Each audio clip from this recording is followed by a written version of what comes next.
आप सभी को राधे राधे। आज हम श्री श्यामचंद्र जी महाराज की कथा का पाठ 3 करेंगे। इधर माता कुंजो रणजीत के रंग ढंग देख चिंतित होने लगी। एक दिन एकांत में उसे अपने पास बैठाकर समझाने लगी कि देख बेटा, अपने दादा के घर में एक तू ही तो है। तेरा सगा चाचा ताऊ कोई नहीं है। तुझसे मुझे बड़ी ही आशा है कि तू अपने बाप दादा का नाम रोशन करे। मेरा भी सहारा एक तू ही है।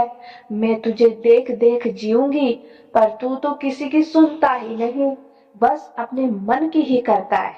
बात बात में घर से निकलकर फकीर बन जाने की धमकी देता है। बेटा, तू मेरा सच्चा बेटा है तो मेरी सीख मान ले और पढ़ लिख कर ब्याह कर। अपना और अपने कुल का नाम सुनाम कर। फकीर तो वो लोग बनते हैं जिनके घर में खाने को नहीं होता। फकीर बनकर तू घर घर भीख मांगता डोलेगा, यह क्या तुझे शोभा देगा? माता ने ये सब बात कही। तब रणजीत जी की बात सुनिए। माँ के वचन सुनकर रणजीत गंभीर हो गए और माता को उसी प्रकार ज्ञान का उपदेश दिया जिस प्रकार भगवान कपिल ने अपनी माता देवहूति को दिया था। मैंने हृदय में जो बात धारण की है उसे सुनिए आप माता। अब तुम सुनिए अरज हमारी, सबही कहूँ ही जो धारी। जो तुम सुनी के रोस न मानो, जो मैं कहूँ साच ही जान। जा दिन जीव देह धरी आया, कुटुंब लोग कोई संग न लाया। बिछुरत साथ न लिया कोई, आखिन देखी बताओ सोई। कि बिछड़ते टाइम जब अंत समय में कोई साथ नहीं जाता, अगर कोई है तो बताओ। जीव अकेला भरमत आया, तन तज के भटकत ही छाया। जीवत कष्ट जगत में पावे, तन छूटे यमपुर को जावे। अगर ये जीवन रहते हुए भजन नहीं किया तो यमपुर को जाना पड़ेगा। पाछे मनुष्य देह धरी आवे, यो ही वेद पुराण जो गावे। ऐसा जन्म पाए नहीं खोवे, जाके बुद्धि बड़ी जो होवे। ये दुर्लभ जन्म है। मनुष्य जो जन्म मिलता है वो दुर्लभ है, और इसको पाकर भी कोई खो देता है तो वो उसकी बुद्धि बहुत ही बड़ी है। कुटुंब जाल फंदे नहीं परिए, जुदा होए हरि का जप करिए। ये जो कुटुंब, ये परिवार, इनके फंदों में नहीं पड़ना है।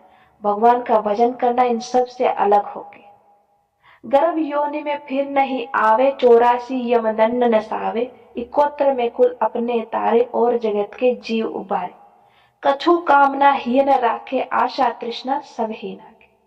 कोई कामना अपने हृदय में नहीं रखनी चाहिए, किसी चीज की भी कोई आशा तृष्णा सबका त्याग कर देना चाहिए। आगे देखिए, बहुत ही सुंदर पंक्तियां है।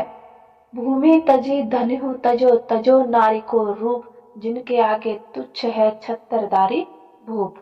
जिनके ऊंचे भाग हो, सो हो निकस अतीत। जग सो नेह उठाए के, करे कृष्ण सो प्रीत। जिनके ऊंचे भाग होते हैं वो ही इस जगत से नेह उठा करके, नेह का त्याग करके और भगवान से प्रीति करता है, उनसे प्रेम करता है। अर्थात फिर उन्होंने अपनी माता जी को जो पंक्तियां सुनाई उनका अर्थ समझाया। बड़ा ही भावपूर्ण अर्थ है, सुनिए। माता जी, जिस दिन से जीव देह धर के आया उसी दिन से अकेला भटक रहा है। यह अकेला ही आया है और अकेला ही जाएगा। इस प्रकार यह 84 लाख योनियों में भटकता है और इस आवागमन में इसे बड़ा कष्ट भोगना पड़ता है। यदि मनुष्य जीते जी संसार में कष्ट पाता है और शरीर छोड़कर यमपुर में जाता है, वहां भी इसे ऐसा ही अपार दुख होता है।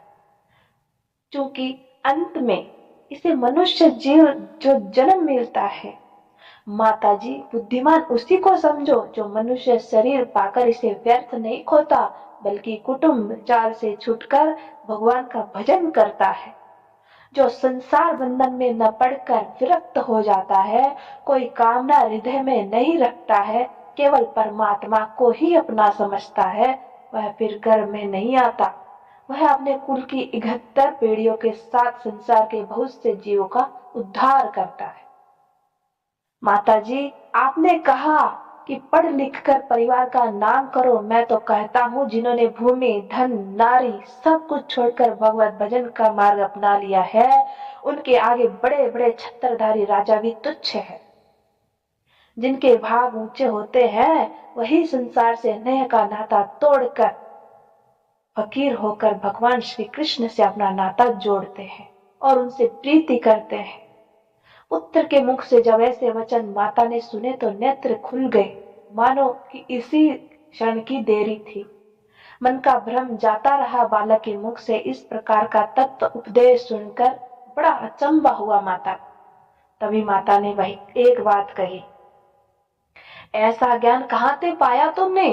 कथा सुनी नहीं, गुरु नहीं दिया कि तुम कहीं कथा सुनने नहीं जाते और तुम्हारा तो कोई गुरु भी नहीं है। मेरे भाग बड़े ही जागे, तुमसे पुत्र भय सुभागे, कि मेरे भाग जाग गए जो तुम्हारे जैसा पुत्र मुझे प्राप्त हुआ है। तो फिर रणजीत बोले, माता जी यह सब तुम्हारी ही कृपा है। मैंने आपके गर्भ से जन्म लिया है और यह तुम्हारे दूध का ही प्रताप है कि मेरे हृदय में भगवत नाम जप का प्रकाश उत्पन्न हुआ है। माँ का भाव बदलकर देखकर रंजीत ने कहा, माँ अब मेरे मन की दुविधा हरो, मुझे खुशी होकर हरि की ओर लगाओ और संसार से छुड़ाओ। कृपा करके अब ब्याह और पढ़ाई की बात मत करना, यह दया अवश्य करना। माँ ने रणजीत को आश्वस्त करते हुए कहा। सुनिए माता के बहुत ही सुंदर वचन है। फिर माता बोली, सुन लाला, ना ही पढ़ाऊं जग जंजाला, और तेरा ब्याह है अब न करियो, कुटुंब भार सिर पे नहीं धरियो। कि ना ही अब ब्याह होगा, ना ही कोई पढ़ाई होगी, ना ही तुम्हारे सर पे कोई कुटुंब का भार होगा, लेकिन अब तुम्हें एक वचन मेरा भी मानना होगा।